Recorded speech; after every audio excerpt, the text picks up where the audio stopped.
فالسنة دي أنا كنت بقى قلت أنا بقى عايزة أتمرن باسكت. كنت بقى بعطل الماتش يعني من كتر ما أنا بطيئة. أنا معطلة الفرقة. أنا بجد الماتش العيال بتيجي وتصعد ويخشوا فاهم أكبر، وأنا ما أنا قصيرة ومش سريعة ومش مالكة الكورة، مفيش حاجة. بس أنا I believe I can fly. مايكل جوردن سبيس تونز. أنا لعيبة باسكت فاهم. تشارلز باركلي قاعد. انا مصدقه كده، وكنت مصدقه اني صوتي حلو واغني في كورال المدرسه وكل حاجه كانوا يمشوني منها. يعني يجي مثلا سليم سحاب عندنا في المدرسه يعمل اختبار صوت اخشه فما نجحش. او ده سليم سحاب يعني مش سليم سحاب المايسترو. كان بيجي سليم سحاب ينقي عيال من بتاعي يغنوا وانا اقف في الطابور. ذهبي يا مصر ذهبي يا مصر بقول.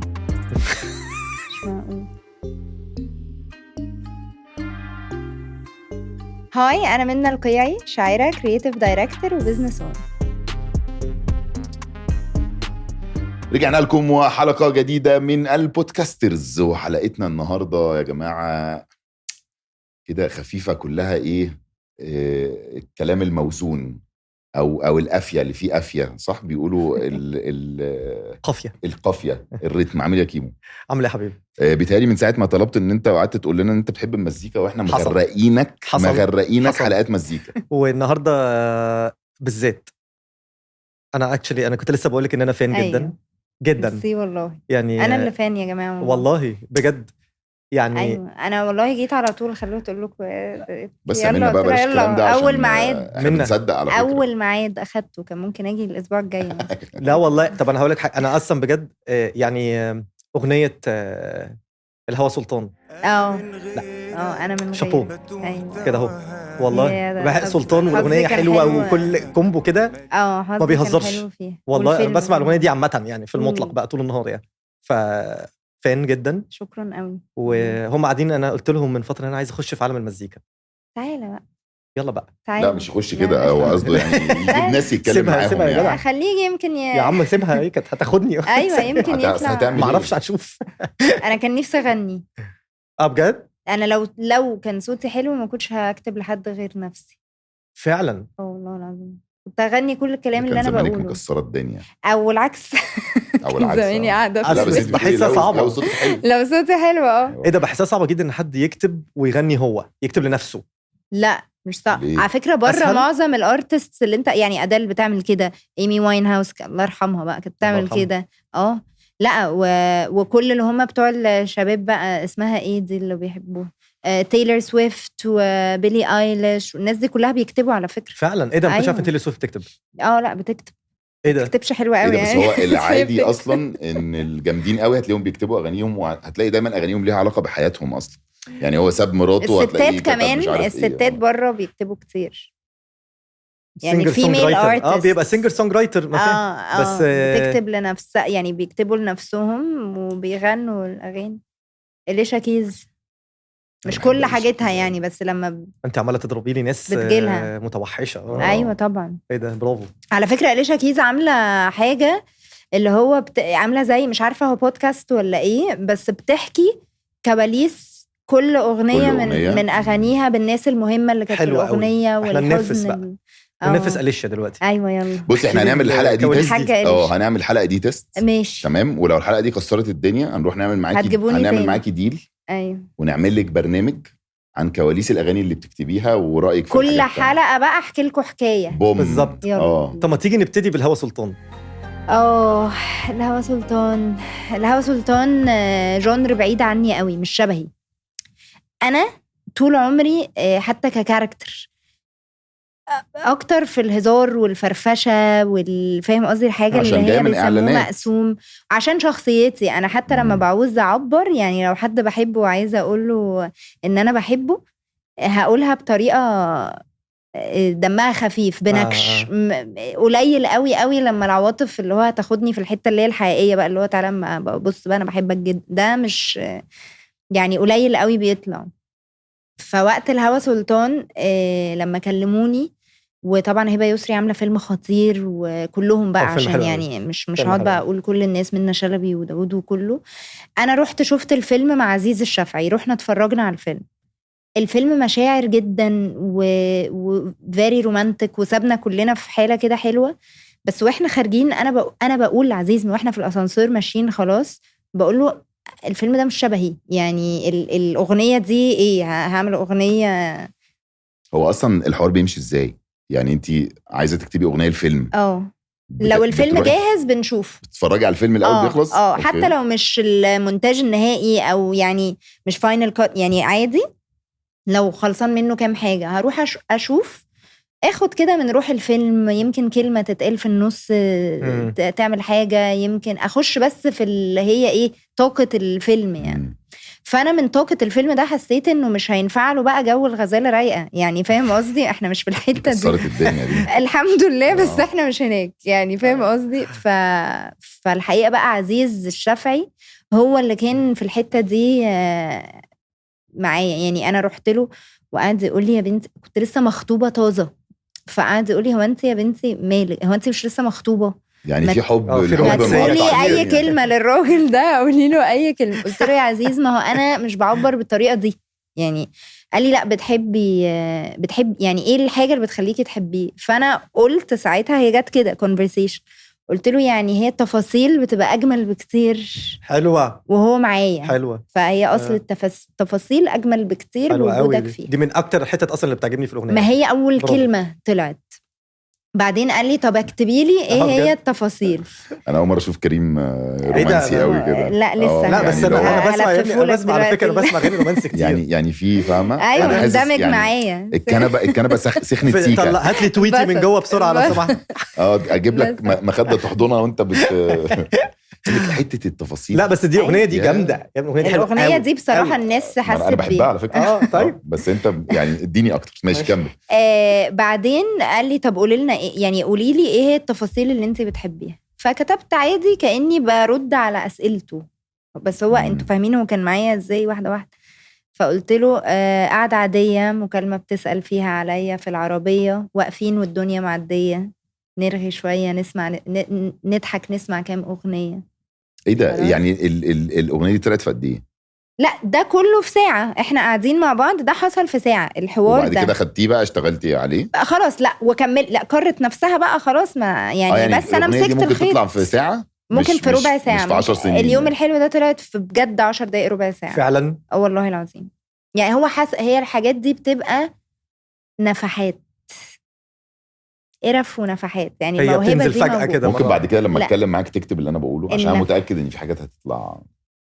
ايوه في نفحات، في نفحات هتنزل عليك. في نفحه، في نفحه لا تصل. الموضوع جد ازاي؟ بص لي اللي هو انت لا انا بحاول ادور ايه اللي ممكن اكتبه. اكتب ايه؟ يعني في حاجات انا بحس انه انا بحس ان الموهبه دي هديه من ربنا طبعا. يعني هو بيشاور على ناس معينه وبيحس دي من عندي، زي ما بيدي حد مثلا فلوس، زي ما بيدي حد شكل حلو، زي ما بيدي حد صحه، شهره كده. فانا بحس ان الموهبه دي هديه من عند ربنا بشكل عام. بعدين في النفحه دي اللي هي ايه، انت قاعد لا بيك ولا عليك، وهو كده ربنا بيقول لك خد دي، انت ما تعرفش جات لك ازاي وليه. انا لو قعدت تاني احاول اعمل ده تاني انا مش هعرف، يعني عمري ما عرفت اعمل الغزاله رايقه تاني، وعمري ما عرفت اعمل اليوم الحلو ده تاني. واليوم الحلو انتوا متخيلين اكيد ان هي اتطلبت مني من كل الناس تاني.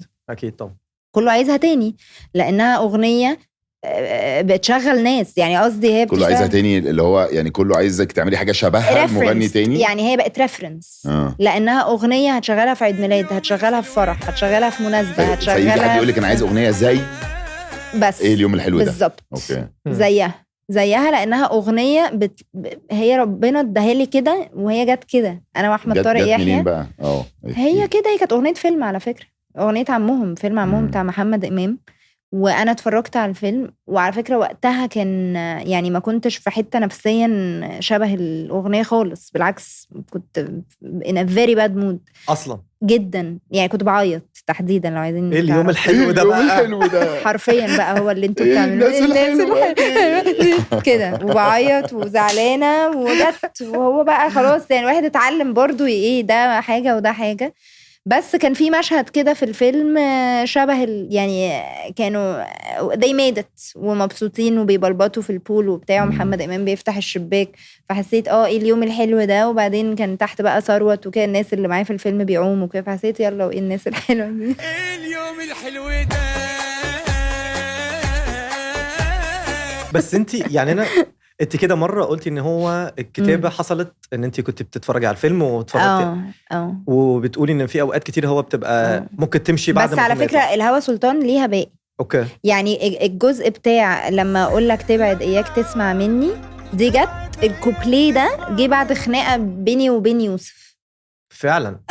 عشان انا بقول لك كنا مخطوبين وقتها، بس انا اتقمصت من حاجه وقلت له سيبني في حالي، وكان اول مره اقول له سيبني في حالي فسابني بجد. فهو في حالي قوي. لا هو معروفه البنات بتقول مثلا أيوة سيبني في حالي طلقني معناها امسك فيا، يعني مفيش واحده في الدنيا بيبقى قصدها بجد سيبني، هي قصدها بقى امسك فيا قوي وصالحني واتعب. فقلت له لا مش عايزه اتكلم ومش عارف ايه، فهو قال لي حاضر. ما ده الولاد طلب منه بربع جبنه رومي اداكي بربع. فانا حسيت ان انتوا يعني محتاجين بقى مانيوال كده خطار، انت طلبتي اهو نفذ الولد. ما هو بقى انا حسيت ان انتوا محتاجين كتالوج يشرح انه لما اقول لك سيبني اياك تسمع مني، اما اقول لك تبعد عني اياك تسمع، قرب اكتر امسك فيا بكلمه حضني، ازاي تمشي ده انت لوحدك بس فهمني انا مستني اهو اتكلم. قلت يمكن بهاء سلطان. يا لهوي حتى في الاغاني حاطين الحاجات بتاعتكم يا جماعه والله العظيم. امال طب نوصلها لكم ازاي ما انتوا برضو مش فاهمينها يعني اعمل ايه؟ يا مشكله في قلت يمكن بهاء سلطان يشرح احسن مني بس فكان ليها باقي يعني. فانت بتقعدي الاول يعني عاده في الطبيعي بقى في عالم الكتابه بتاعت الاغاني دايما اللي بيحصل الطبيعي المتعارف عليه هل بيحصل قبل؟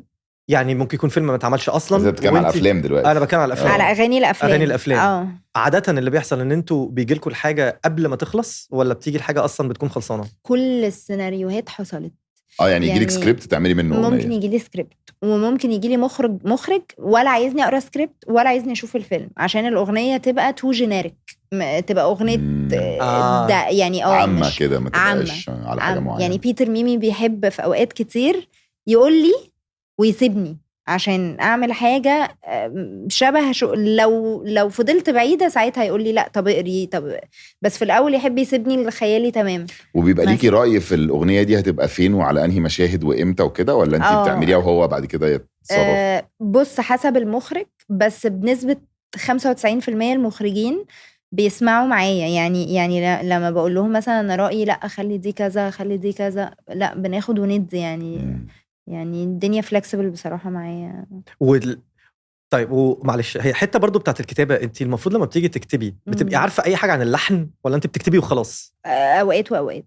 بس يعني ازاي بتكتبي من غير لحن؟ يعني بتقعدي تكتبي الكلام كده قافيه ورا بعض وخلاص ولا بيمشي ازاي؟ ساعات بكتب من غير لحن وساعات بكتب بلحن، و90% بيحصل الاتنين مع بعض. يعني اكتب مثلا مطلع يروح ملحن اللي معايا ملحنه، بعدين هو يروح ملحن حته يكملها فانا اكمل عليها وهكذا. انت ممكن تقوم مديله مثلا كوبليه حته في الاول كده يدور بس يعني يقدر يشتغل منه. اوكي بس الحوار بيبتدي ازاي؟ يعني مين بيبقى قاعد فين فبيتقال له عايزين؟ يعني انت مثلا بتكتبي اغنيه مثلا لبهاء سلطان ولا انت بتكتبي اغنيه وانت قاعده على الكنبه في بيتكم وبعد كده كريم الملحن يلحنها؟ يعني اصل بص دول هي دايره ازاي؟ ما هو انا مثلا بقالي دلوقتي بقالي 7-8 سنين في الحكايه دي، فكل السيناريوهات حصلت. يعني في اوقات انا قاعده فجات لي فكره حلوه فكتبتها، فبعدين جت لا دي شبه فلان زي اختياراتي مدمره حياتي مثلا، او يا ابن المحظوظه مبروك. ما اتكتبوش تحديدا لاحمد، اتكتبوا للفيلم، وبعدين قلنا ايه ده احمد يليق على يغنيها، الموضوع ده. اوكي. انما مثلا الهوى سلطان هو اصلا الفيلم تريبيوت لبهاء سلطان، هو اسمه الهوى سلطان، وفي اللاين الدرامي كتير انه البطل والبطله بيحبوا بهاء سلطان. ده حقيقي. فاحنا عارفين ان احنا هنعمل اغنيه لبهاء سلطان من الاول، وساعات الفنان هو اللي يكلمك يقولك انا عايز اغنيه منك، فتقعد تعمل له حاجه مخصوص. وساعات يجي لك فكره حلوه، فانت اللي تبتدي تجري ورا الفنان اللي انت شايفه شبه الحكايه. طب من سوق المؤلفين بيتكون من، هل هو سوق ذكوري ام ولا في بالانس؟ لا مفيش بالانس. ذكوري جدا. ما اصل ذكوري دي كلمه نيجاتيف يعني، بس هو يعني كأنه في تفرقة. أنا مش بحس إن في تفرقة. لا يعني أنا قصدي الأغلبية إيه؟ الأغلبية رجالة. الأغلبية رجالة. وأنتي بتحسيش إن ده يعني تيجي مثلا تشتغل مع حد يقولك لا والله أنا عايز أشتغل مع راجل؟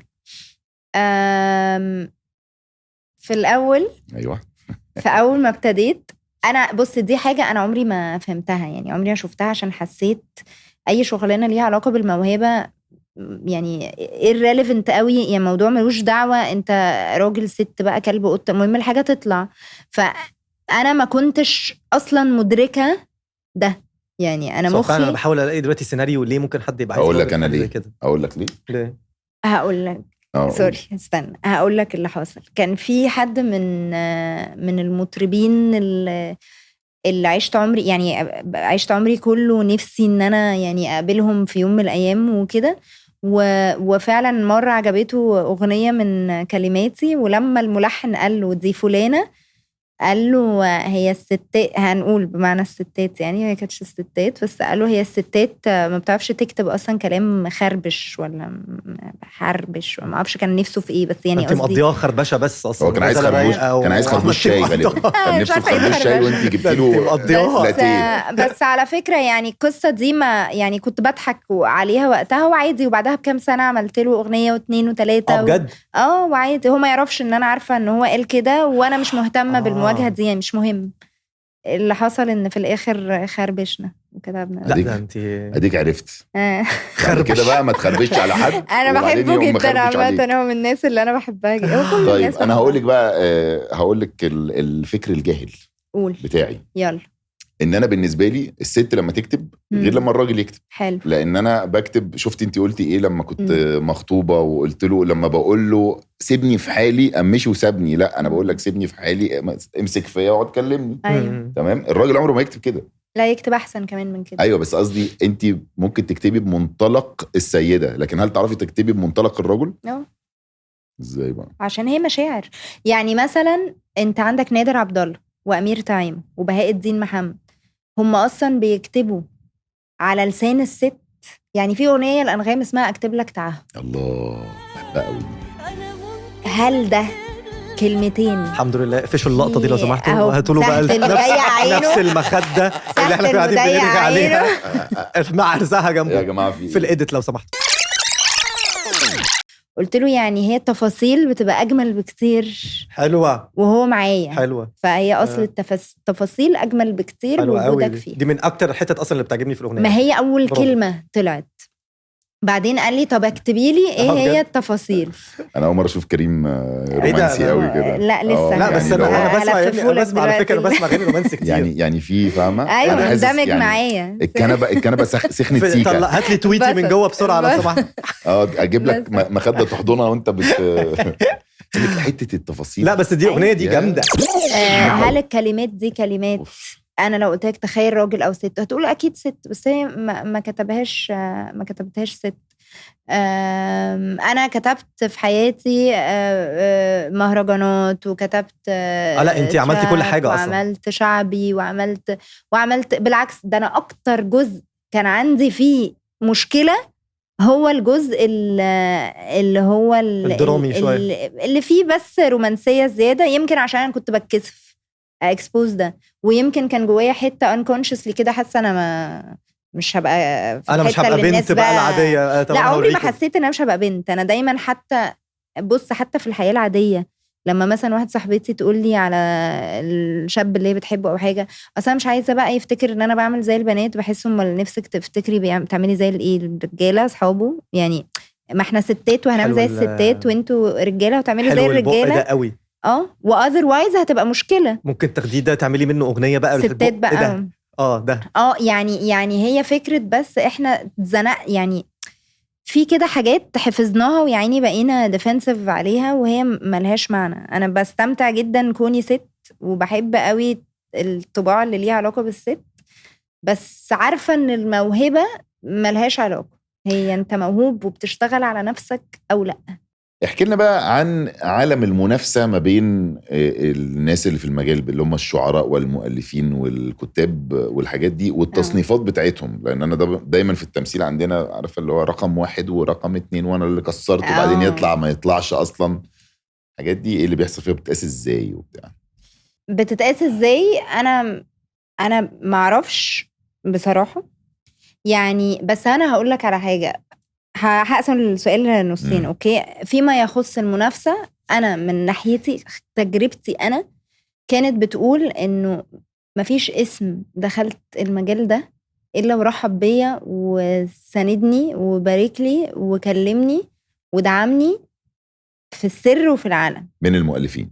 يعني استاذ ايمن بهجت قمر يكلمني ويبعت لي ويطلع يتكلم عني، استاذ تامر حسين يعمل نفس الحاجه، عزيز شافعي حتى مع انه غير انه هو ملحن هو شاعر قوي جدا بيعمل نفس الحاجه، استاذ امير تعيمه بيعمل معايا نفس الحاجه. ف متاكده ان هم مش كده معانا بس يعني اكيد هي دي السبيريت اللي انا شفتها وطلعت فيها وتعلمت منها. حته بقى التصنيف، بص كل واحد ليه بنزينه. في حد بنزينه بيشتغل لما يقول لنفسه او للناس او كده انا احسن حاجة بعملها، انا رقم 1، انا هو كده، ده بنزين.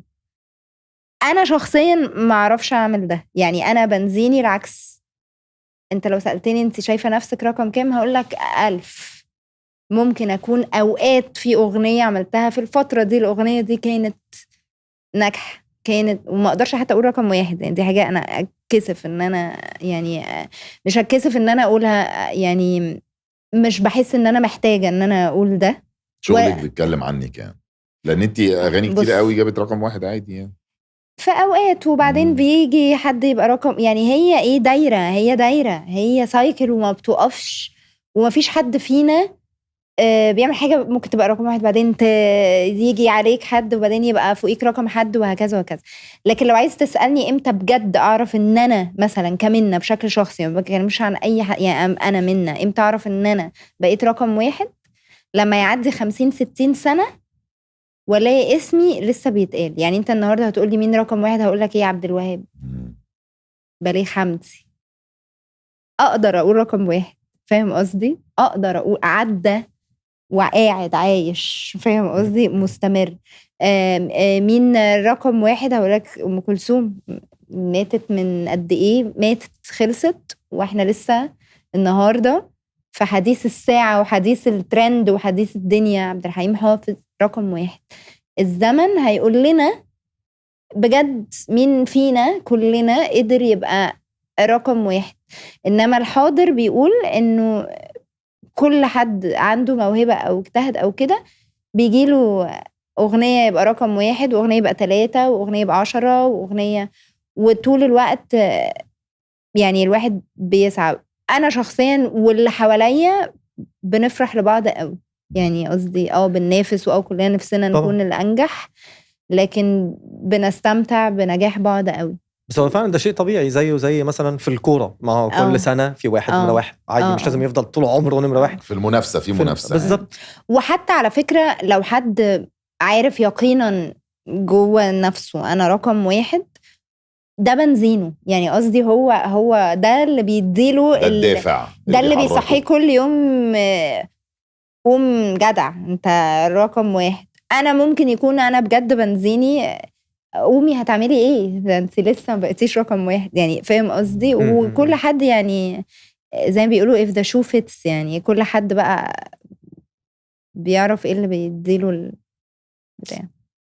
رد هندسي دبلوماسي جدا محترم، ما فيش اي مشكله، صدام ذكي فل. انت جايه اصلا من عالم بتهيألي اصعب، يعني انت بالنسبه لك انت جايه من حته بتاعت الكرييتيف والاعلانات والحاجات شرسة قوي دي بجد بقى عالم ذكوري بقى، لانه في عالم شرس شرير شويه جامد وفي كله سهر كل يوم فدايما بالنسبه لهم الفكره دايما بيبقى لا انا عايز اعين ولاد عشان يستحملوا الضرب الكتير. كان كده، بس انا برضو كان حظي حلو، الشركه اللي انا ابتديت فيها كانوا بصراحه بيشجعوني جدا. على فكره انا اهلي اكتر ناس كانوا يعني بيعرضوا المشوار، مش الناس اللي حواليا والفنانين في الاول. الكتابه مش الكتابه طبعا، اللي هو الاعلانات والتصوير والاغاني والاستوديوهات. ما هو برضو انا طالعه استوديو في 7-8 رجاله والوقت متاخر وفاهم قصدي كده، فكان بقى ساعات يجي معايا اخويا في الاول. دي الحاجات اللي انا عانيت منها كبنت يعني لو عايزين بس انما كموهبه انا ما شفتش معاناه، ظروف بقى شغل مواعيد مش عارف ايه، يعني فكره التقبل بس الموضوع. ولما عدى خلاص يعني بعد كام سنه لما عرفت شويه اثبت لاهلي والناس اللي حواليا انه انا المفروض ابقى بعمل ده الشغلانه دي وربنا موفقني فيها، خلاص ما بقاش بقى في حته ست وراجل بس انا في شغلانه صعبه طبعا، يعني ظروفها صعبه بالذات ما اعرفش ليه يعني. بس انا كل ما اجي اروح استوديو صوت مثلا هو بيفتح بالليل، فاهم يعني اللي هو دايما الملحنين والساوند والمهندسين الصوت وكده ده تحسهم بيشتغلوا اوفر، يعني بيشتغلوا من بالليل للصبح بيطبقوا فنانين. حصل لي مواقف كتير في البدايه كانت صعبه في يعني في ايام في بدايتي ما انا عايزه اقابل الفنان ويعرفني ويعرف ان انا اللي كاتبه ده 2-3 بالليل من بيته فيجي لي مثلا تليفون النجم جاي النهارده الساعه 12 عند استوديو احمد طارق يحيى. طبعا دي بتبقى في البيت وعشان خاطري ودنيا واخره وعياط، واخويا يقوم بقى بيلبس في البرد عشان يوصلني ودنيا، واروح واستنى الفنان ساعتين وما يجيش حاجه دمها تقيل. وبعدين تاني يوم وهتصدقوني وتالت يوم 3 أيام اروح ويطلع الفنان ما عندوش فكره، ويطلع مثلا الشخص البروديوسر اللي على البتاع نصاب. فهو قال كده ان هو مثلا انا مكلم لكم فلان واحنا فرحنا ان فلان جاي واشتغلنا وسجلنا اصلا نصاب يعني او هو عايز يجيبها فبيقول لها اي كلام عشان تيجي. ايوه بس ليه ينصب في انا عمري انا نفسي اقابله، انا عايزه اعرف ليه نزلتني. انا لحد النهارده ما اعرفش هو استفاد. هو بيبقى عنده خطه في دماغه مثلا احتمال هو لما جابك هو هيكلم بقى النجم يقول له ده هي موجوده معانا ما هي، فيقوم هو جاي هو تلاقيه عمال يركب حاجات على بعض احتمال يعني ده برضو على فكره ده برضو بيحصل. فكان في حاجات كده مواقف انا في مره ناس سفروني فرنسا. نعم ده في بدايتي. بس انا برضو كنت يا عيني ايه يعني انت لو قلت لي السما حمراء هصدقك، عشان ليه حد ممكن يكذب؟ فاهمين انا كنت جايه منين يعني؟ قصدي انا جايه من هناك بقى كده. فكان وقتها عندي شويه مشاكل صحيه وكنت مسافره برلين اعمل تشيك ابس. جالي تليفون، كنت ساعتها بشتغل معدة برامج لسه ما كتبتش اغاني، وكلمني واحد قال لي انا فلان الفلاني، حد مهم قوي من شله جدا في العالم بتاع الناس، شله قوي خلاص. فقال لي انا فلان الفلاني ومش عارف ايه. طبعا عارفه حضرتك وكده. قال لي انا بقى بنتج مش عارف ايه واحنا بنصور حاجه مع نيمار. خبط كده نيمار لاعب الكوره. فقلت له ايوه طبعا. انا على فكره انا ما اعرفش الاوف سايد ده ايه، بس الناس عشان اسمي واسم ابويا فبيفتكروا ان انا بقى انا اللي هجيب بقى نيمار اعمل له حلقه. وانا طبعا عندي حلقه مع نيمار خلاص هذاكر يعني مش تجيبي الاهلي اصلا على اخر الفيلم هذاكر واشوف ايه اللي فقلت له طيب خلاص انا ايه يعني هقعد اعد للحلقه وبتاع. قال لي احنا بس عايزينك علشان محتاجين حد بيتكلم انجليزي. قلت له بس انا معلوماتي في الكوره على قد يعني حضرتك. قال لي لا بالعكس ده احنا عايزين ايه ناخده من انجل شخصي وبتاع. قلت له طيب هنعمل ايه؟ قال لي ده احنا هنصور في فرنسا كذا. قلت له ده انا هكون في المانيا ليه عندي تشيك اب. قال لي خلاص تغيري التشيك اب بتاعك، بصوا بقى تعمليه في فرنسا واحنا هنجيلك على هناك. ايه ده؟ قلت له بس انا معايا مامتي.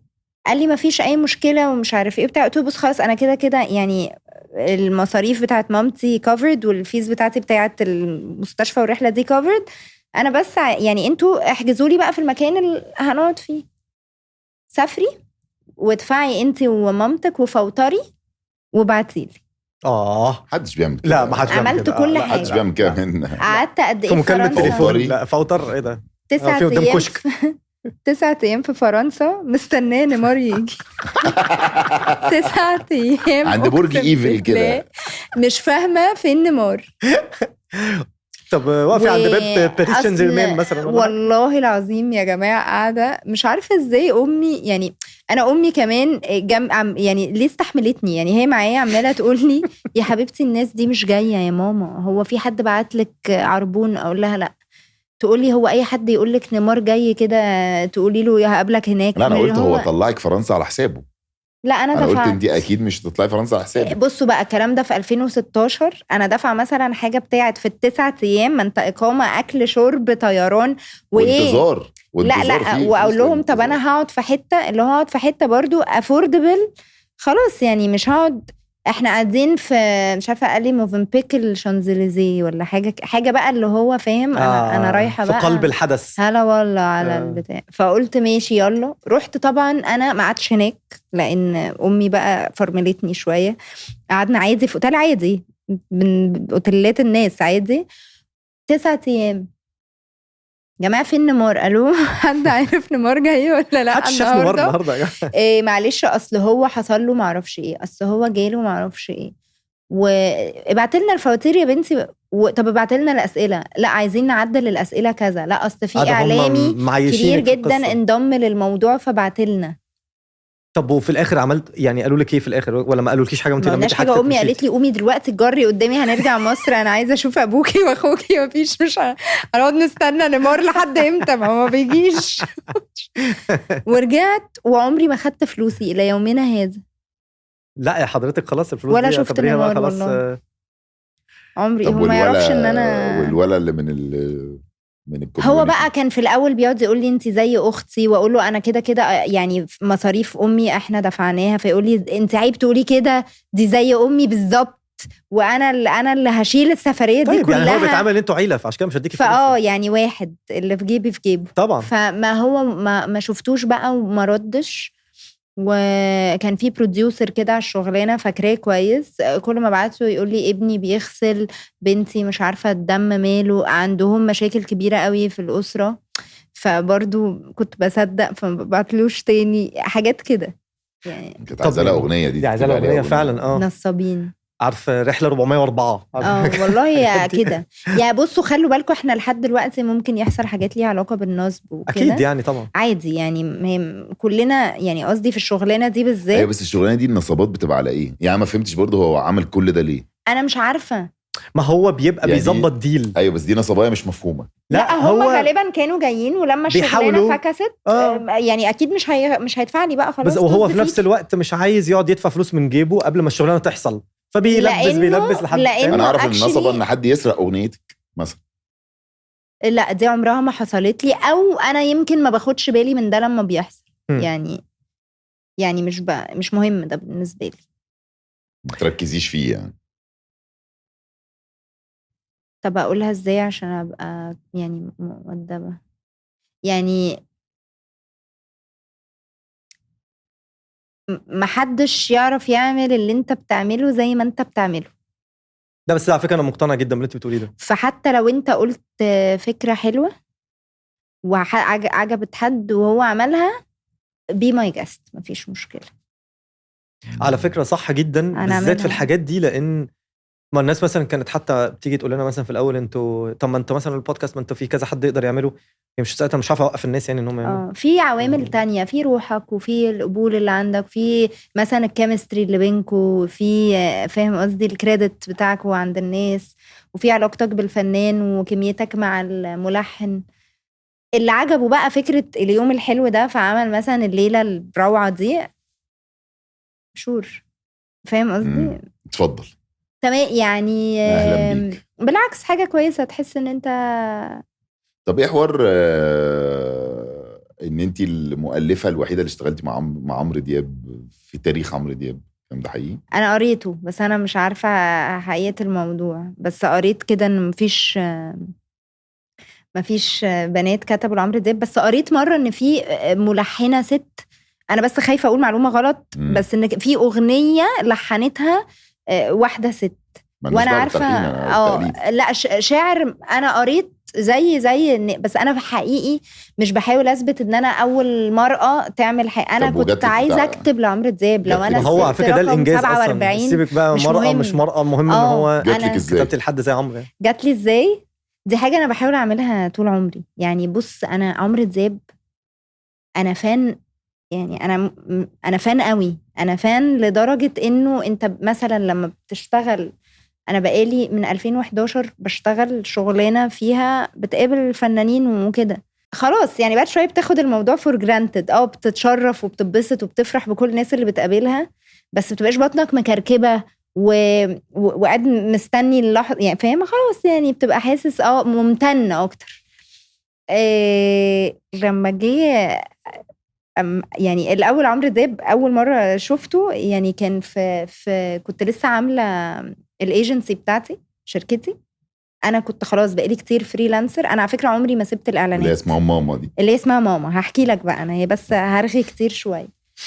انا بعمل اغاني اعلانات، انا عمري ما سبت الاعلانات. فجالي كلاينت مؤمنين بيا جدا وقالوا لي احنا عايزين نعمل الاغنيه بتاعتنا السنه دي معاكي. ممكن اقول اسم كلاينت اللي هم هايد بارك؟ لا مش فودافون، كانوا هايد بارك. خلاص، فقعدت معاهم وقلت لهم انا عندي فكره اغنيه لذيذه قوي وكذا كذا كذا اسمها حكايتنا حلوه. حلوه حكايتنا حلوه والله. قالوا لي حلوه قوي وبتاع. فقالوا لي مين الايجنسي اللي هتعمل الاعلان ده؟ انا ما كانش عندي ايجنسي. هما بيقولوا لي مين الايجنسي اللي انت بتحبيها عشان تشتغلوا سوا؟ فقلت لهم انا. قالوا لي انت عندك شركه؟ قلت لهم عندي شركه كده صغيره لسه بتفتح. طيب اسمها ايه وبتاع؟ قلت لهم بصوا يعني هظبط حاجات. قمت فتحت شركه اعلانات ورجعت عشان الشغلانه دي، عشان حسيت هو انا ليه ما بعملش كده.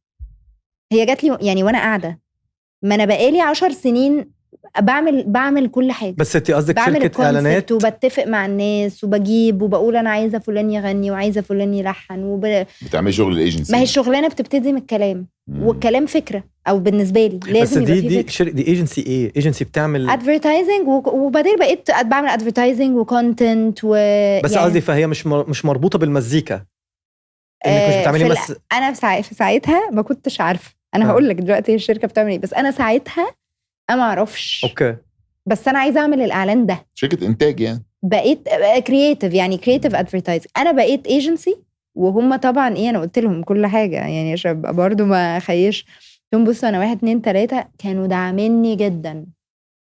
طب هاي الاغنيه حلوه جميله، رحنا لعزيز الشافعي لحنا، عايزه مين يغني؟ قلت لهم عمرو دياب. لو على عايزه يعني عايزه عمرو دياب. رحت الساعه 1 بالليل، تليفونات احنا جبنا عمرو دياب مضوه. انا بقى بالنسبه لي انا مش مصدقه ان انا اول اعلان ليا في شركتي بعمله، الشركه اللي اصلا لسه فاتحاها هينزل بكلاينت كبير قوي كده، بميجا سوبر ميجا ستار زي عمرو دياب، وانا هبقى كتبت اغنيه لعمرو دياب فاينلي، لان دي حاجه مخيف جدا. بس اشتغلت بقى، يعني قصدي قعدت بقى شغل، عارف كمل طبعا بشتغل. عملنا الإعلان وكنت ستيل ما قبلتوش، وهو بيتواصل مع عزيز الشافعي، لكن عجبه الكلام وعجبه موضوع الأغنية وكان عنده تعديلات، ويعني قصدي عملناها له والإعلان نزل وبقى عندي أغنية مع عمرو دياب. شوية قابلتيه بقى؟ قابلته في الاعلان ده، بس قابلته ايه بقى، هو ما كنتش انا يعني اللي مطلوبه. انا بقى قابلته بصفتي ايجنسي، فاهم؟ مش بصفتي شاعره. بس انا رحت بقى مع كلاينت والمخرج وكذا وكذا كلنا علشان يعني نسمع الاغنيه وناخد كومنتس لو عنده وكده. وكان شكلي مختلف، يعني كنت عامله شعري ستريت ولابسه فتقريبا مش باينه، وقاعده وما قلتش كلمه، ما قلتش كلمه يا جماعه. انا كنت قاعده هم عمالين يتكلموا وانا بصله كده عماله اقول هو ده دراع عمرو دياب؟ ده وشه ده وشه ما توقعتش ان ده هيبقى ده هو، يعني عارف ما تحس انك عايز ايوه مش جايبين واحد شبهه بتاع انت ده انت. عشان انا من 2001 مفيش حفله لحد النهارده الا وهتلاقيني في الصف الاولاني بغني. ده انت فان بجد، فان من توب فين يعني. انا توب فان. اوكي وبغني جدا. وحتى في 2019 على فكره خدت صوره ونزلتها عندي وكتبت وان داي عمرو دياب. ايه ده حلو قوي. خدتها عشان لما وكنت عارفه ان هي مساله وقت، وانا عندي على فكره الحته دي، انا عارفه ان اي حاجه في حياتي مساله وقت، اي حاجه احطها في دماغي مانيفستيشن موت وهارد ورك برضو، عشان بس ما نرميش كل حاجه على الطاقه، بس يعني هي فاهم قصدي، يعني يلا بينا كده. بس انا في حاجه بحسها، انت في كل الاغاني اللي انت بتكتبيها بحس دايما الكلام بتاعها تحسيه بكلام الشعب كله يفهمه بسرعه. انت ازاي اصلا بقى بتعملي اللقطه دي؟ يعني دايما الواحد دايما هتلاقيه جاي بيكتب كلام او انا متخيل يعني لو انا بكتب قصه او بكتب في اغنيه او اكتب ايا كان بكتبها بالبيئه اللي حواليا. عارفه الستايل ده اللي هو انا مثلا واحد طول عمري بسمع انجليزي فانا مش عارفه اكتب اغاني غير انجليزي مثلا. بس انت هي دي كده نفس الحاجه، انت اغانيكي بتنتشر، يعني بتحسي اللي هو اغاني بقت فجاه اغنيه الشارع. فازاي بتعرفي تجيبي الكلام اللي هو عارفه بينفع كده بالجنجل بكله؟ هل ليها وصفه ولا هي جايه معاكي كده؟ بص يعني انا بقولك في جزء كبير هو ربنا يعني ربنا بيسر لي الامور بالشكل ده. انا بكتب زي ما بتكلم. لو انت هتسالني ايه تفسير يعني، بس انا بكتب زي ما بتكلم. يعني اغنيه عبد الباسط حموده مثلا مكاننا في حته تانية مش مثلاً. زي الناس التانية مثلا دي اغنيه ما تجيش من حد هو اصلا في بيئه كويسه. لا لو سمعت انت قصدك بيئه مرفهه يعني انت لو سمعت الكلام بتاعها مش هتلاقي فيها، هي مش شعبي يعني. انا مش بقول بقى اللي هو مش بقول حاجه. ايوه انا فاهم. بقول هو احنا في ايه، مشوارنا ده ليه، وازاي تايهين، وازاي شايلين، وازاي فاضيين، حبه ارقام وسط السكان ولا احنا تمام. فاهم قصدي؟ كلام اسئله عادي. هو الفكرة انه انا بكتب زي ما بتكلم، يعني زي ما اي حد بيتكلم، يعني زي ما احنا من حوارنا ده.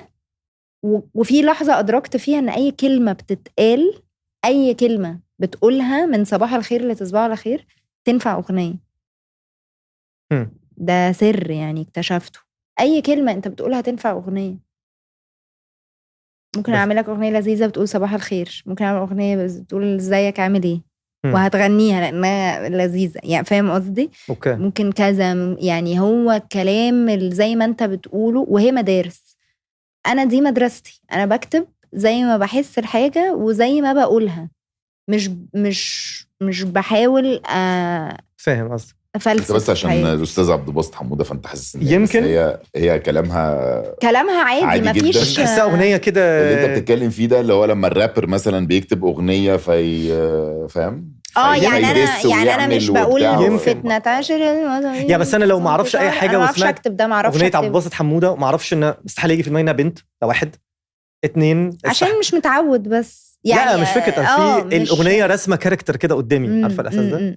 عشان والله هو عشان وجود عبد الباسط حموده، مع ان انت مش متعود. بس انت لو قعدت تبريك داون البتاع مكاننا في حته تانية مش زي الناس التانية، خطوتنا بشنا ورنا مش زي ما كنا فاكرين. ده مكاننا في حتة تانية مش جنب الناس التانيين. يمكن مرفه نسيت خلاص امريكا الصلة ما بيني وما بين الناس اختفت. أيوة. مين انا في انزل على لا يعني هي مفيش حاجة لسلطان الطرب ابو وديع. نفسي جورج وسوف. نفسي اساله محمد جابر، كلمته كتير قوي. احساسك عامل ازاي لعمرو دياب؟ انا الاحساس ده جورج وسوف ده عايش اتمنى اساله يعني. محمد جابر انا كلمته كتير قوي. محمد جابر منتج ابن محسن جابر. انا كلمته كتير قوي، قلت له تيجي نعمل اغنيه لجورج وسوف. طب ما بحبه تعملي. جدا، يا ريت هتيجي اكيد في وقت، نفسي. مش يا انت بقى ريت. بتعمليها يعني؟ انت واحد زي جورج وسوف دلوقتي ده يعني بعيد.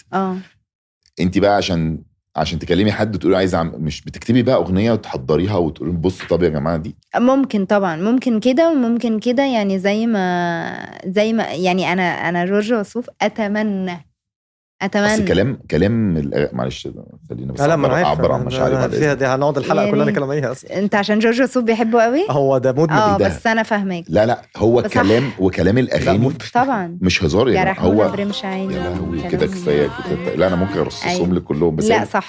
الفكره في ان هو دايما اغانيه كلامه تقيل قوي. بس لو فهمتيه يعني، لو احد ركز فيه، لا هو بيقول طبعا. لا بيقول ايه. لا طبعا لا جورج وسوف بيعمل كده، هو الناس متمزجه من غير ما اقول. لا جورج وسوف اتمنى، يا ريت القدر يديني هذه الفرصه. يعني اكون، بالعكس ده حلم من احلامي، يعني يا ريت اعرف اعمل كده. لو عملت كده قولي لي والنبي، هندهك هجيبك تحضر معانا. احضر اي حاجه. عندي قصه على فكره على موضوع عمرو دياب، عمري في حياتي ما قلتها. هي قصة عبيطة على فكرة، بس يعني متخيلة قصة فين قوي. عندي إحساس. لا قصة واحدة متخلفة، يا ريتها قصة فان. أنا هقول لك بص حصل إيه. السنة اللي فاتت خلاص عملنا الأغنية بتاعت حكايتنا حلوة، ونزل إعلان والحمد لله نجح. وبعدين صديق شخصي اللي هو حمادة إسماعيل سمع مني الأغنية بتاعت يا بخته، وهو اللي بعتها للهضبة، قال له ايه الأغنية دي يعني اسمعها، وهو عجبته. فهو راح بعت لي قال لي حلوة الأغنية دي، وأنا هاخد على واتساب. طبعا عندي نمرته، ما اعرفش ليه، بس يعني يمكن احب اكلمه. عموره وقلوب حمرا كتير، قلوب الدنيا. خلاص وهو يعني برضو الأغنية دي طبعا ألحان عزيز الشافعي، وهو لما بيعود حاجة في الكلمات أو كده بيتواصل أكتر مع عزيز، يعني في بينهم برضو سنين وفاهمين بعض وكده، وعزيز بيوصل لي. السنة اللي فاتت في رمضان كانت الأغنية لسه ما نزلتش، وأنا يا جماعة كان عندي تعبانة جدا، كان عندي شوية مشاكل صحية كده، قاعدة في البيت. أنا شايف إنك محتاجة تاخدي بالك من نفسك على فكرة. نص القصص فيها يا إما رايحة تعالج يا إما عندي مشاكل. ما هو كده بقى، أنت هتلاقي ده في الكواليس دايما، فما توقفش عنده. هتلاقي فأنا قاعدة ما بنزلش، يعني ما ينفعش أخرج. خلصت كل المسلسلات وخلصت كل البتاع والسوشيال ميديا والفيديوهات، ودخلت على الجروبات وقلت رأيي في كل المواضيع. خلاص، ما أنا قاعدة في البيت زهقانة جدا خلاص. وبعدين ما اعرفش ليه انا مخي عمل كده، لحد دلوقتي ما اعرفش ليه مخي عمل كده. ماسكه الموبايل فبقلب في الكونتاكتس، ما انا خلصت انستجرام. كل حاجه. يعني ده الفضا وحش جدا. قاعد لوحدي في البيت، هو نظف الكونتاكتس. انا ليه مسجله النمره دي لسه والحاجات دي، فعماله كده فلقيت عمرو دياب نيو. عارف لما مخك يقول لك حاجه قبل ما حد غالبا كان باعت لي النمره واحنا كان عندك القديم والجديد، انت متابعه من زمان. فرحت دايسه كل على اساس انا ما اعرفش مخي قال ايه، بس غالبا قال ما حدش هيرد عليك. عامله كده تليفون على ودني، راح قال الو. رحت قايمه. اقسم بالله عمري ما قلت القصه دي لحد، خايفه جدا وانا بحكي دلوقتي. راح قال حبيبتي، هو معايا نمرتي عشان ساعتها بقى كان قايل لي انه هياخد يا بخت. ازيك يا هدى بعمل ايه؟ فقال لي يا حبيبتي انا لسه نازل من الطياره دلوقتي، قولي لي اهلا. قلت له الحمد لله على السلامه. انا مش عارفه اقول انا بكلمك اقول لك الحمد لله على السلامه. والله ما عارفه اقول ايه. انا بحبه جدا ومش مصدقه انه يعني ليه رد. هو ليه رد؟ لا طب هو الحمد لله على السلامه. طب باي باي. ما انا بقى مش عارفه، مخي عارف فريز، مش عارفه اقول ايه، ومش عارفه انا ليه اتصلت، ومش عارفه هو ليه رد. هو في العادي مش هيرد عليا برضه، فاهم؟ معايا النمرة، يعني قصدي طب ألفتي قصة؟ طيب لا هو دخل في الموضوع. قال لي انتي بتسألي على الأغنية بتاعت يا بخته، على فكرة أنا خدتها وحلوة جدا. ما هو فيش توبيك تاني. هو برضو راجل، أي حد منطقي هو منطقيا قال هي أكيد بتطمن برضو، يعني أكيد نفسها الأغنية تنزل، وأكيد بتطمن إن أنا هغني. وكان من اظرف واجمل ما يمكن، يعني قال لي انا هغني الاغنيه ما تقلقيش، ولو على فكره وانا بسجل لو حابه نبقى نبلغك ونقول لك تيجي. قلت له ايوه طبعا يا ريت، ومبسوطه قوي سمعت صوتك وكده. وقفلت وانا حاسه الحمد لله، بس هو ايه الهبل ده اللي انا عملته؟ لذيذه قصه. بقول لك ان هو عارف دلوقتي، فلو عايزه تقولي له حاجه ممكن تكلمي الكاميرا دي. خلاص والله بحبك قوي يا هدى، والله هو عارف. لا خلاص احنا بقينا بقى اصحاب. سلم عليا، اصحاب دي مبالغه، بس قصدي بيسلم عليا يعني في اي حفله انا بقف نفس الوقفه بتاعت انا فان وبحبه جدا، بس بقى بيعرفني بيسلم عليا. لا ومره قال حاجه في المايك عشانك برضه كده 3 مرات. اقسم بالله صورتيهم؟ مفيش مره كلهم. ده انت لو دخلت عندي على انستجرام مفيش غير عمرو دياب يوسف عمرو دياب بيتنافسوا كل الحياه كلها بقت كده. بس يعني هو ده، مش عارفه ايه الهبل اللي انا بقوله ده. شخينه عملنا معاها قبل كده برضه. بدنا نقي عملت معايا اغنيه في الالبوم ده، فانا اقول حته منها كده. طبعا شعرها كبيره وتقيله.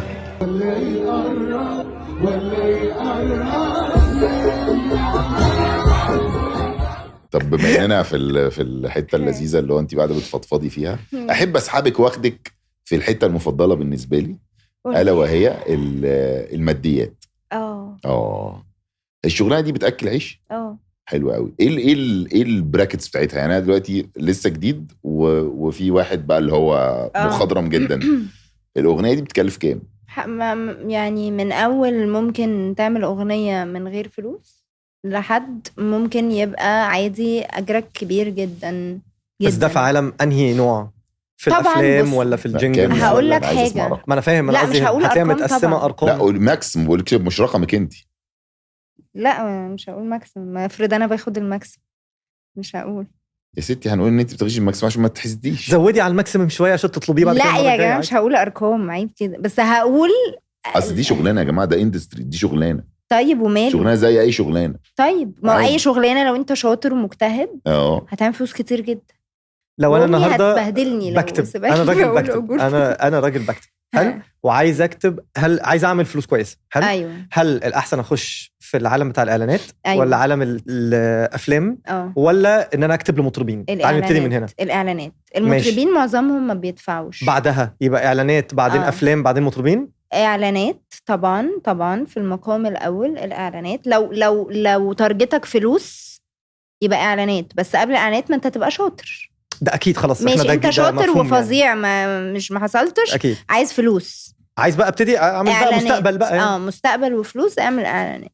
فبعد كده الافلام، عشان الفيلم بيبقى له منتج.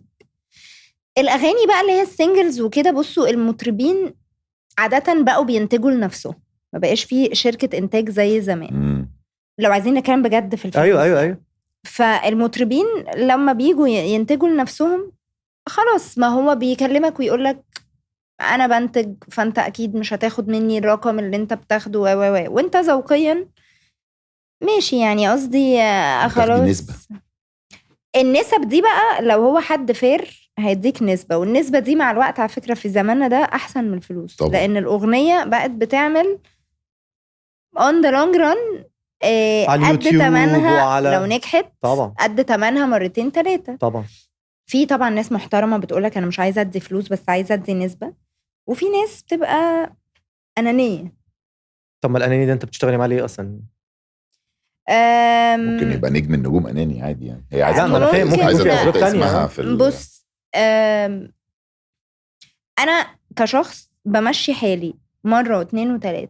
أوكي. لو حسيت إن في استغلال أو في استخسار النهاردة عشان خلاص ربنا وفقني وخلاص ما بقتش يعني، في ايام لو مش هاخد جنيه بس اطلع بس عايزه احط اسمي، بس تقول مني الكلمه دي. والحياه مراحل، فانا معاك مثلا في الاول انا في حته اقدر اكتب لك، ولو قلت لي ب 500 جنيه هاخدهم، فاهم قصدي، واقول حلو. بعد شويه ماشي عشان خاطرك.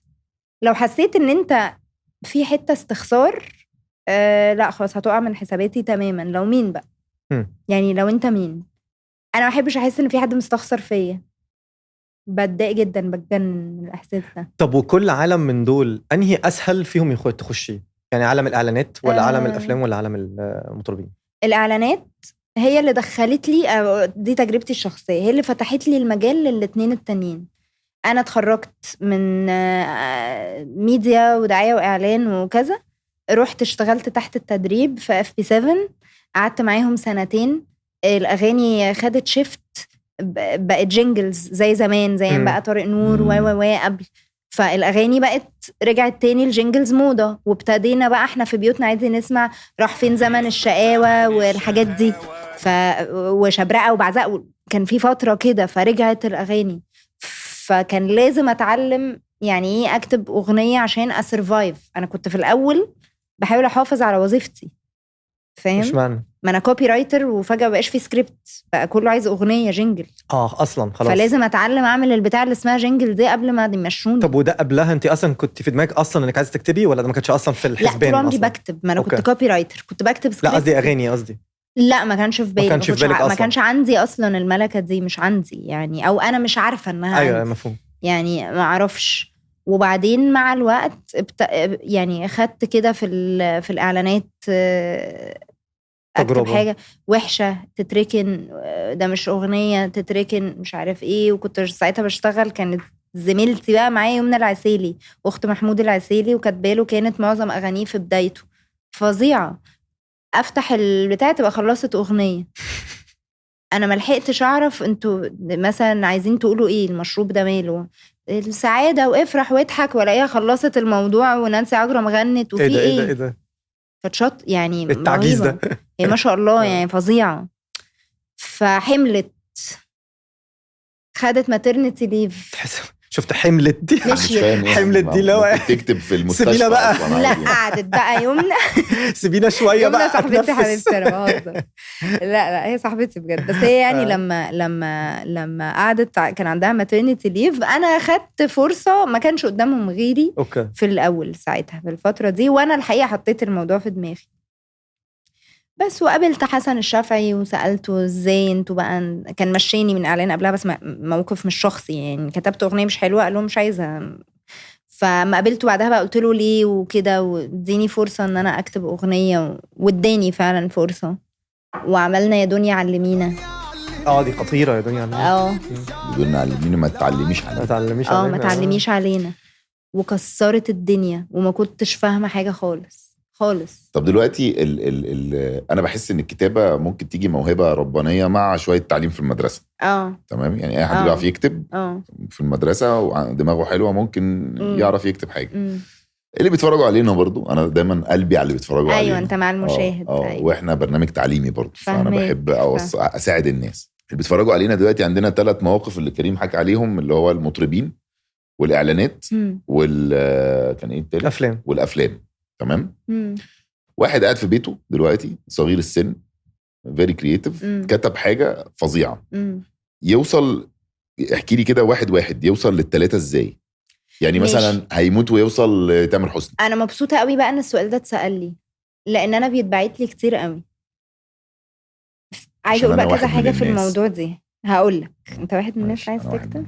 لا واحد من عموما انا عايز اكتب. انا بقى يا جماعة بصوا، اولا انا اللي حصل معايا انا كان ان انا اشتغلت في الاعلانات، ومن خلال الاعلانات ابتديت اوري حاجتي لمديري والعميل والكذا لحد ما في مره جت الكار اللي انا اخترته هو اللي وقفني قدام حسن الشافعي.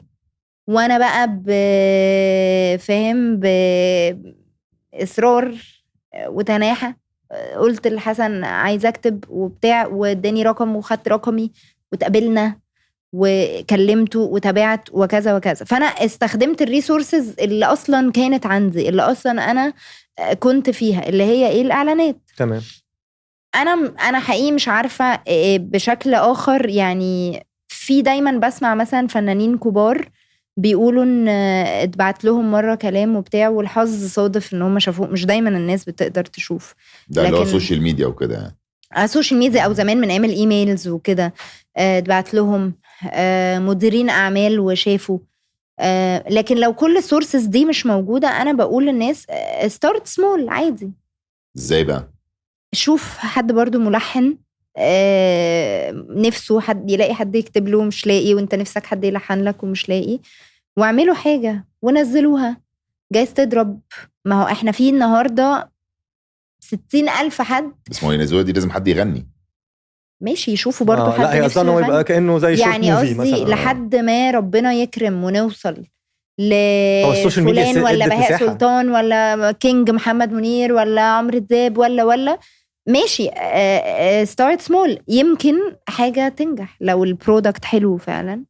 يمكن حصلت كم مرة يعني يا جماعة، حصلت كم مرة. طب وايه الطرق المنطقية العلمية اللي المفروض لو حد عايز يبقى شغال الشغلانة بتاعتك؟ هل في مثلا جامعة دراسة مثلا معينة ولا هي ورش كتابة ولا في شغلانة بيقدم لها؟ مذاكرة، قراية، مذاكرة، ورش كتابة وبراكتس وسعي. يعني هو الموضوع سعي. ما اقدرش اقول ان انا معايا بالظبط الخطوات اللي انا اقدر. اكتر حاجة قدرت اعملها هو ان انا احكي انا عملت ايه. ما هو انا ما جاليش حد بس مش قال لي قصدي بيبقى في دايما يمنا كده ايه شبه طريق نوعا ما يعني. يعني انا مثلا بتسأل كتير انا عايز امثل. ايوه اعمل ايه؟ انا مش عارف، انا بجد مش عارف. بس التمثيل بس مثلا في معهد. بس انا بالنسبه لي لا، غير المعهد اللي هو الناس اللي بتبقى خلاص. ايوه فانا بالنسبه لي اللي انا شفته ايه روح يا ابني خد ورشه، واللي في الورشه هيشوفوك، ولو انت فعلا جامد هيبتدوا يكلموا بعض هيجي لك حاجه. ما هو بيبقى فيه برضو ورش لكتابه الاغاني. بس انا بصراحه ما اعرفش عشان ما اقولش للناس كده وخلاص. الورش هتعلمك ازاي تكتب اغنيه بس ما اعرفش هتوصلك ولا لا. فاهم قصدي؟ الوصول ده انا في رايي هو سعي. وانا يعني لو انا ما بحبش اقعد اقول نصايح، بس لو هقول حاجه عشان ده بقابله كتير، ما تقعدش تندب حظك.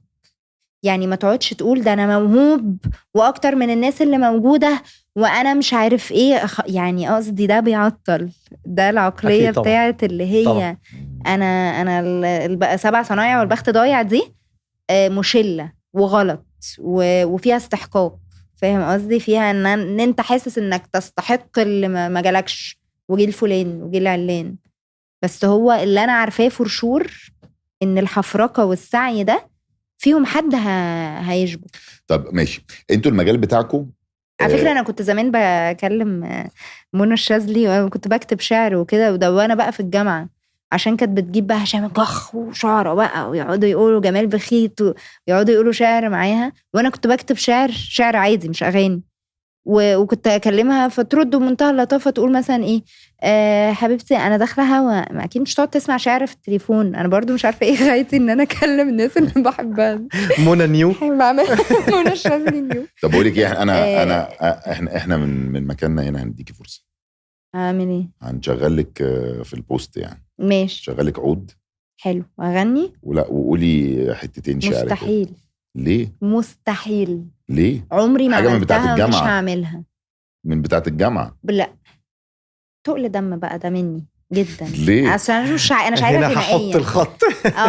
يعني لحد هنا اقول لكم قصص كده. ما انت شاعره غنائيه يعني اكتب اغنيه غني قصص. لا قصص استعراضيه والله. لا دي حاجه هيبقى دمها تقيل جدا. وهي ناس اوريدي بتتريق من غير حاجه. اشعر لهم ما عنديش الملكه دي، ما عنديش ملكه الالقاء. طب ما تلقيش بقى لا فلوس ولا القاء. ايه ده؟ لا انت عايز توقعني في شر اعمالي. ليه؟ انت الشرير بتاع البودكاست. ايه ده بالعكس. ده انا ده انا بقول لك هاخدها. هو كده طيب مني مش محتاج اصلا يعني من غير ما نتكلم. ما انا اكتشفتكم دلوقتي وانا شربت. امال انا ماسك فيه ليه؟ هو نخش مع بعض في الكتابه. ماشي تعالى. ما اعرفش اقول ماشي. والله لا ما اعرفش اقول بجد. ما عنديش الملكه دي. ماشي خلاص الالقاء ده. لا طب انا هطلب منك طلب بجد بقى بما ان انا طيب البرنامج. ماشي بص ما تسالوا اسئله انتوا بتطلبوا طلبات. ايه ده الحياه هات وخد. ده الناس ده سافرت لهم باريس مش عايزه بخيله قوي يعني. منا بتاعت زمان بجد اتلسعت منهم جايه تطلع علينا وقتي هنا النهارده. منا بتاعت زمان كانت بتسافر باريس على حسابها هي ومامتها. استنى ريموت. عايزين بقى نعمل اغنيه مش اغنيه يعني بس حاجه صغيره. حاجه كده على الهوا. لا مش على الهوا للبودكاست يا عم خليها على الهوا. ماشي خليها تقول اي حاجه. لا مش هقول كده ما هي كده خلاص مش قالت لك هكتب- خط هكتب على الموبايل. وعملت بتاع لا ما عنديش والله الموهبه دي. ماشي اعمل لكم بجد بقى والله اعمل لكم. تبقى او تبقى زي كده اكنها هتغنوها تتر انتوا؟ الفيلم. ممكن تغنوها انتوا. ممكن نغني احنا. سلام. هتقفل لنا يا ابني ايه ده؟ اتفرج بقى. هتغني طب انا بقى بجد عندي بأصواتنا؟ فكره. ها عايز نعمل بقى اغنيه للبودكاست، ماشي ناخد فيها يبقى كلام الاغنيه كتير منه مم. كلام طالع من البودكاست. إيه رأيك؟ ماشي بس حد يديني ملخص اكيد بقى. يعني اكيد مش هقول لك خشي بقى اتفرجي على احنا بقى عندنا شغل ده. عندنا اشغال ناخد كلام ماشي، موافقة. من الجاستس وكلام من الناس اللي كاتباه. وحاجات حلوه اتقالت. اوكي ايه رايك؟ ماشي. يعني هي مش تكتب حاجه من دماغها؟ ما هي بقى هتعرف تطلع حاجه. هعيف بقى. ايه رايك؟ ماشي موافق. طب نرجع نسبه. هنشتغل نسبه. انا عاجبني موضوع النسبه ده. هتشتغل نسبه. نسبه مش عايزين بقى خلاص مش هتدفعوا. هنبيع لا، خلاص. الاغنيه يعني. هنشوف بدايه بقى نعمل ايه. القصيده نسبه. ماشي. اوكي. طب تعالوا نتكلم عن الايجنسي دلوقتي بقى انك فتحت الايجنسي. وقالت يا حنظله. طيب انتوا دلوقتي المجال مجال الكتابه ايوه ده اصلا مجال كبير جدا صح وموجود من ايام سحتوت باشا. حصل. تمام. ايوه من شعراء وبعد كده مؤلفين وكل ما تشتهي الانفس. هل انتوا في البيزنس ده كبزنس عندكم زي ايجنسيز وكده؟ بمعنى انه مثلا ممثل ممكن يبقى عنده مدير اعمال او عنده شركه بتدير اعماله وهكذا، لان ده برضه ممكن يبقى طريق من الطرق. انه لان مثلا احنا في جينجر مثلا او في ماد سولوشنز او كده بيبقى فيه سيناريست في الايجنسي ماضيين معاه وهم بيديروا اعماله. هل بقى في كده عندكم في الشغلانه بتاعتكم؟ انا نفسي انا بصراحه نفسي اعمل ده عشان هيوفر عليك حرج، وعلى فكره هيوفر مشاكل وصدامات كتير. ولكن هل انا النهارده هيكلمني اي حد من الفنانين اللي احنا بنحبهم؟ هيكلمني مثلا رامي صبري، هيكلمني تامر عاشور، هيكلمني بهاء سلطان، هيكلمني الكينج، هيكلمني الهضبه، هيكلمني هقول له كلم مدير اعمالي؟ لا، ما هو مدير اعماله اللي هيكلم مدير اعمالك. لا ما ده مش فن بقى. ما بيحصلش. لا ده هيكسر الدنيا. وبعدين هي الأغنية بتيجي يعني أسرع، ما ولا بتلحق تعمل عقد ولا بتلحق تعمل، غير إن أنا مثلا كايجنسي فأنا بعمل مثلا كامبين، أنا أقعد وأحط بنودي والكلاينت يقعد ويحط بنوده والنجم يعني يعمل إعلان. الفنان بيكلمك دايركت وانتي بتردي عليه دايركت وصباح الفل. والملحن بيكلمني والمنتج بيكلمني والمخرج بيكلمني، حسب الشغلانة بتبتدي من عند مين. بس انت ازاي قادره تعملي كل ده؟ انت عندك دلوقتي الايجنسي وانت براني الناس بتكلمك وتعمل لهم أيوة. فلوس بقى. ما بتعمل فلوس كتير. ازاي بقى؟ فلوس كتير. الاغنيه عامله لها بتاع نص مليون يا ابني بالنسبه ليوسف على الناشف. لا ده انا في البيت على طول عايزه اقول بجد. ايه ده ازاي؟ بتكتب بقى وهي بتطبخ في المطبخ بجد. بكتب وانا لا عشان كده مفيش مشكله. بس بتعلم دلوقتي بعمل حاجات كده اللي هو شوي فراخ واسلق رز وكده. بس يعني بلاقي وقت لانه الكتابه انا ممكن اكتب في اي حته. بس الايجنسي ده حوار. ما ده اللي انا مش فاهمه. ما هو انا بشتغل في رمضان بس لحد دلوقتي. انت كايجنسي جامده. كايجنسي بشتغل بس هو رمضان جينجلز بس يعني فهو انت جايبه هو ده. ولسه هي بقى لها سنتين بس وانا واخداها واحده واحده. بس الحمد لله على فكره انا اعتبر ان انا كايجنسي لسه فاتحه عندي بورتفوليو حلو جدا. الحمد لله. بس في مكتب يعني ولا عندي مكتب. عندي مكتب وعادي وبقعد واشتغل من هناك وكلاينتس بيجوا لي واختصاصها كرييتيف. كونتنت وكرييتيف. بص كل ما ليه علاقه بالميوزك سيرفيسز والرايتنج سيرفيسز انا بقدمه. فقصدي كلها حاجات لما اكون انا عندي مثلا عايز اعمل اعلان، بس انا قوه الاعلان هتبقى في الجنجل او في الاغنيه. اجي لك ساعتها. ومش شرط الاعلان يبقى اغنيه، ممكن اعلان يبقى كرييتيف. ما ده شغلي اصلا من الاول. بس هي الناس اللي بتبقى عايزه اغاني بس. لو حتى اعلان مش اغنيه هعمله عادي. يعني هعمل الاعلانات كده ولو حتى عايزه اعلان اغنيه هعمله اغنيه، ولو اغنيه مش انا اللي كاتباها هعملها. بس قصدي بتهيألي اكيد هتلاقي ناس كتير بتجيلك والاساس بتاعها انها بتبقى عايزه اغنيه اعلان قوته في الاغنيه. بس على فكره في كلاينتس كتير عندي انا اللي رحت لهم مش هم اللي جولي. ماشي. لا ده مفهوم اكيد. يعني انا اللي بقول لهم انا على فكره انا عندي ايجنسي وبعمل كذا وكذا. لا مفهوم. بس انا متخيل مثلا لو انا كلاينت وقدامي كذا ايجنسي، لو انا عايز اعمل اعلان يضرب اغنيه قويه قوي اكيد هقول لا انا عايز منه. طبيعي يعني. ساعات بيجوا بيجوا. لكن هتقعدوا تتكلموا على الايجنسي وتسيبوا اسمها مثلا؟ مش حدش ماما؟ هيشرح. ماما يعني ما هي انت طلعت بتروحي بتكتب في المطبخ فتمام. انا عندي ماما. انا ماما انا اللي حصل بعد ما حصل الموقف بتاع الكلاينت اللي هم هايد بارك وقعدنا وقلت لهم انا الايجنسي وفتحتها فعلا وخلصت ورقها في 10 ايام. خلصت ورقها وجيت لهم تاني قلت لهم I'm ready يلا انا شركة كاملة متكاملة من موظف واحد اللي هو انا. بس ايه قفلت لك الاعلان جبت كله. المهم رحت عامله بقى كده. الشركه بقى ناقص ان انا ابعت لهم الاسم عشان يتسجل باللوجو بكده.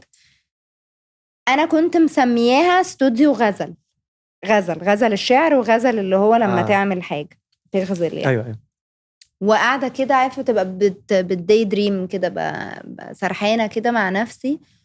وحلمت كده غفلت كده حلمت ان احنا في كلاينت قاعد وحد بيسأله عامل الإعلان ده فين وبيقولوا عند ماما وبيضحكوا إن الاسم لذيذ ودمه خفيف وكده.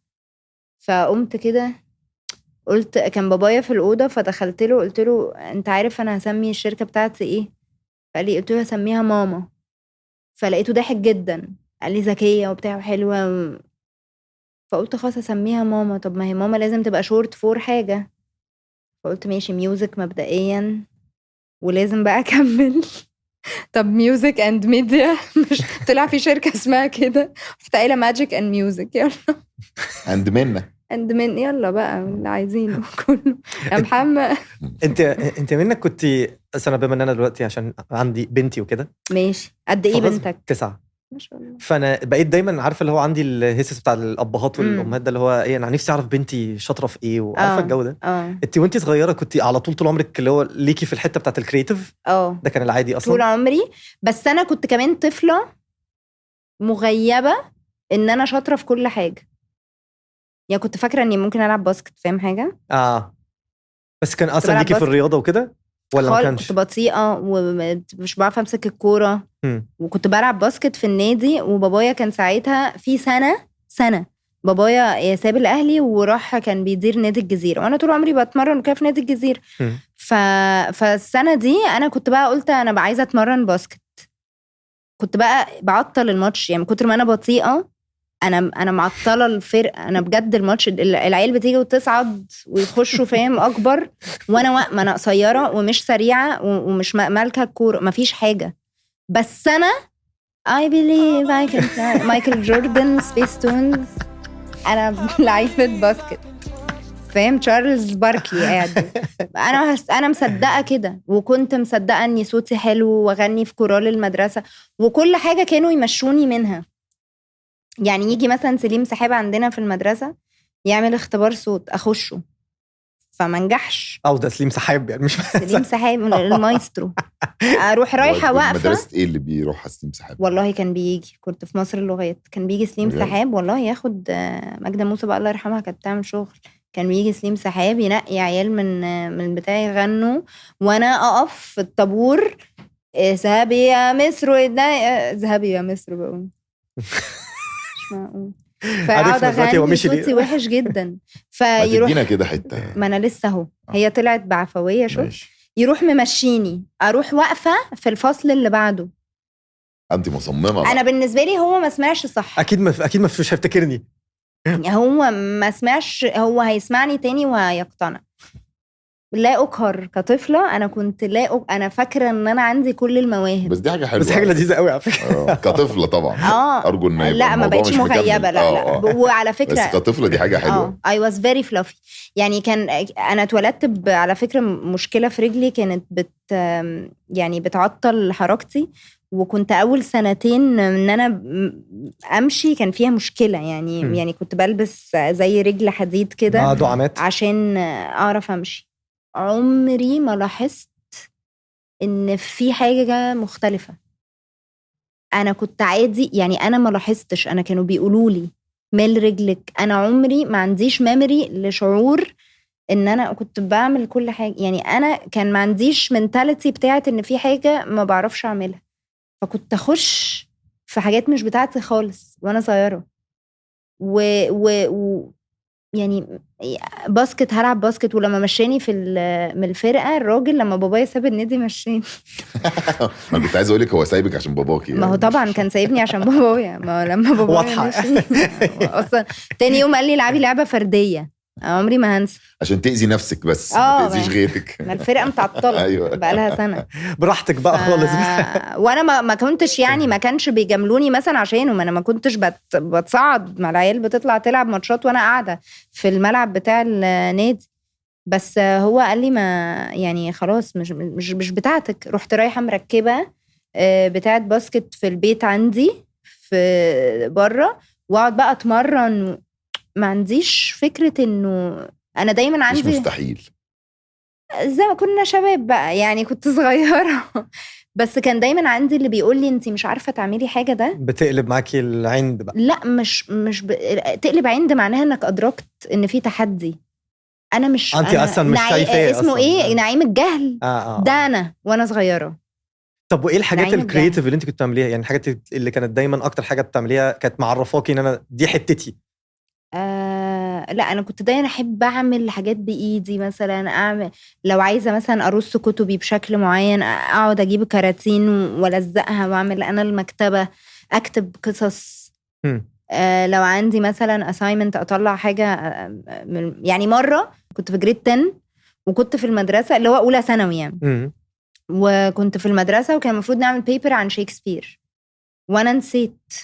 يعني كان المفروض نحضر بيبر عن شكسبير والبيوجرافي بتاعته ومش عارف ايه وبتاع، وانا نسيت البيبر دي خالص. والبيبر كان يتعمل لها برزنتيشن. فانا يومها رحت في البتاع بعد البريك هنقدم البرزنتيشن بتاعتنا عليها جريدز بقى نص سنه وكده، وانا نسيت. نزلت الارت تيتشر مدرس الرسم، طبعت كده صوره شكسبير وقلت لها انا عايزه شنب ودقن زي دول، ورحت رسمالي ورحت عامله كده بتاع، ورحت طالعه لهم الفصل قلت لهم انا ما جبتش بيبر لان انا النهارده جبت شكسبير بنفسه. انا البيبر، انا شكسبير. طب والله بس حلو على فكره. ما هو الراجل قال لي انا عارف انك بتستعبطي وما عملتيش بيبر، بس حلو. بس عجبتني. واداني بي ماينس. لا بس والله تعرف انا بسالك على فكره بجد الاسئله دي والله على فكره، لان انا يعني ما كنتش مركز في الحاجات دي غير بجد مع بنتي. ابتديت افهم كل بقى وكل الاهالي حواليا اللي هو ايه ده، انا ابني على فكره انا شايف ان هو هيبقى كذا عشان عنده صفه كذا وكذا وكذا. فعشان كده انا عمال اسالك الحاجات دي عشان احاول اربط. يعني انا الخدمه اللي اهلي عملوها فيا ان هم بجد عمرهم ما حسسوني ان في حاجه ما اقدرش ما اعملهاش. لو يعني دي حاجه اقولها لاي الاهل ان كانت الموهبه بقى او الحاجه، انا الفكره الثقافه بتاعت لو انا عايزه كذا هعمله. طب وبتقفشي الناس الكرييتيف يعني بما ان انت واحده؟ طبعا. ازاي؟ ايه الحاجات اللي بتشوفيها بتلاقيها اللي هو ده دايما يعني في حلول للموضوع، حلول مختلفه. يعني شخص يبقى دايما حله للموضوع او منظور الشخص للحكايه بيبقى مختلف. أوكي. حسب بنعمل ايه بس بيبان يعني. بس دايما في مشكله. لا بيبان يعني مشكله يلاقوا حلها في الحياه يعني. بيبان. أيوة. بيبان. انت لو شفت حد مختلف هتشوف فاهم قصدك، في ردوده، في حله للامور، في حله لمشاكله. والله يا منى يعني انا هبعتها لك بقى. ايوه هي بتعمل زي كده برضه، بتعمل حاجات بايديها. انت خدها معاك. ما خدها معايا وانت هتغني واحنا بنعمل اغنيه البودكاست. تعالى بقى يومها هقول لك شويه شعر. هقول لك شويه شعر. حاجه اشجع. هلقي لك بقى ساعتها واقول لك باخد كام في اللحظه واللي انت عايزه كله. لازم تقولي عشان الناس تتعلم يا منى. لا دي ارزاق، دي بتاعت ربنا. دي ارزاق. هو اصلا مش هنكفك في الموضوع. لا عادي. بس والله سؤال انا لا ولا عيب ولا ارزاق جداً. ولا كل اللي دي شغلانه، وفي ناس هيبقوا عايزين يشتغلوا زيك بس، فانا بنوريهم انتوا ممكن يشتغلوا زيي عشان هم موهوبين، ما لهمش دعوه انا باخد كام وما لهمش دعوه. ينام على الرصيف. ايه ينام على الرصيف؟ وينام على الرصيف، ما هو لازم يبقى عارف مستقبله رايح فين. وينام على الرصيف ليه؟ ما هو لو شاطر في اي حاجه، لو بيزرع طماطم حلو مش هينام على الرصيف. اي حد بيعمل حاجه حلوه مش هينام على الرصيف. احنا عملنا عاملينها لك مفاجاه ان الحلقه دي سبونسرد باي مصلحه الضرائب. ايوه عشان كده بس. تعالى دغري. تعالى دغري كده. عشان كده مش عايزه تقول. لا انا ماشيه في السليم يا حبيبي. انا كله ورقي. ايوه انا شركه قد الدنيا اسمها بس ماما. دي هيت بس دي ماما واخده بقى. ده انا ماما يلا. انا ماما. طب اخبارك كينج ايه؟ كينج محمد منير. عسل صح؟ عسل، ثقافة، قلب طيب، تواضع. اي وقت بكلمه عشان اقعد معاه بيبقى موجود وبيقول لي تعالي اقعدي. دي حاجات بقى بجد. اقول لك حاجه، انا ما لقيتش عنده اللي عند اي حد خالص. الراجل ده قاعد مهتم وقاصد يبقى متواجد للشباب الجديده. فعلا بيساعد الصغيرين. ويتكلم لحد ما انت تقوم وتمشي، ويفتح لك بيته ويحكي لك ويسمع معاك مزيكا ويقولها لك في وشك حلوة وحشة ويغني معاك ومتفتح لأفكار جديدة. أنا يعني ممتنة جدا للآخر، الحمد لله إني في حياتي قابلت محمد منير الكينج واقتنع بيا وممكن يكلمني يسأل عليا. مش أنا محظوظة، هو حقيقي بجد، مش قصدي يعني أقول بقى كلام كليشيهات. مصر محظوظة بمحمد منير، احنا محظوظين ان احنا عندنا ده، عندنا النجم ده. اشمعنى؟ علشان هو حاجة أولا عشان بيحب مصر جدا جدا. لا أنا بحبه، بس أنا عايز أفهم اشمعنى يعني. عشان هو بيديها كتير وبيحبها وبيقصد وبيقول وشايل همها جدا وبيتكلم. أصل بص، أنا بحب مصر قوي يعني لو كلمتني عن مصر حلقة جديدة وابتدي بقى. فأنا وهو لما بنقعد نتكلم عارف، نقعد بقى ممكن ساعة نتكلم عن النيل والهرم وأسوان والدنيا والناس وفاهم واللغة تفتح مننا وتتعلم. لا، محمد منير احنا كوسط فني محظوظين بيه. هو كمصر كبلد محظوظة بيه ومحظوظة انه بيحبها، وانا محظوظة انه بيحبني.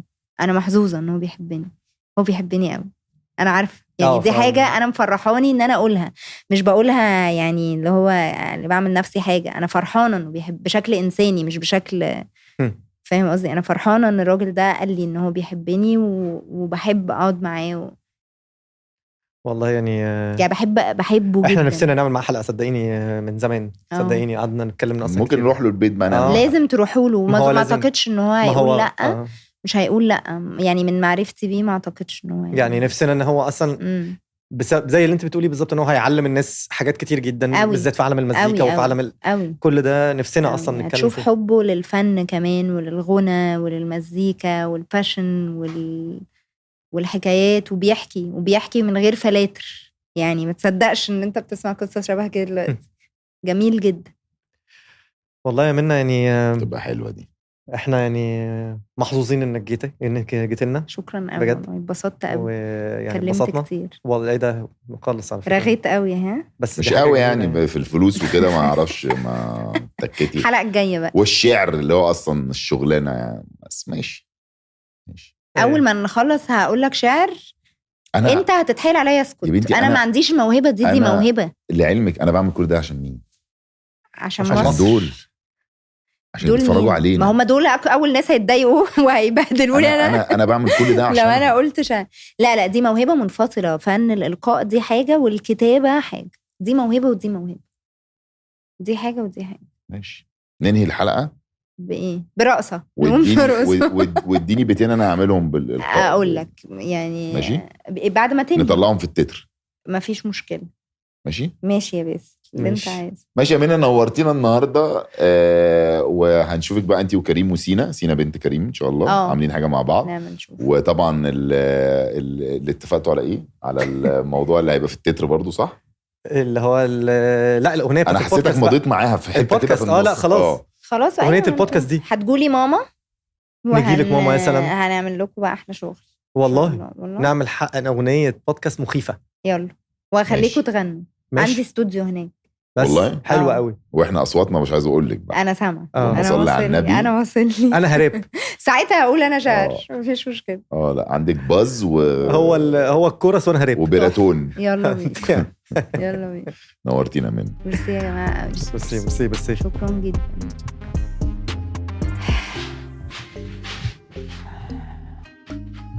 جيب لكم فيوز دي الحته الجايه.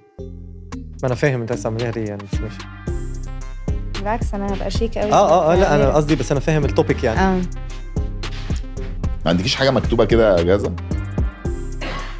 انت عايز ايه بجد؟ انت عايز الناس عكسي أنا. تبهدلني ليه؟ ميرسي قوي يا أنا جماعه. اقول حاجتين كده في التتر، بس بصي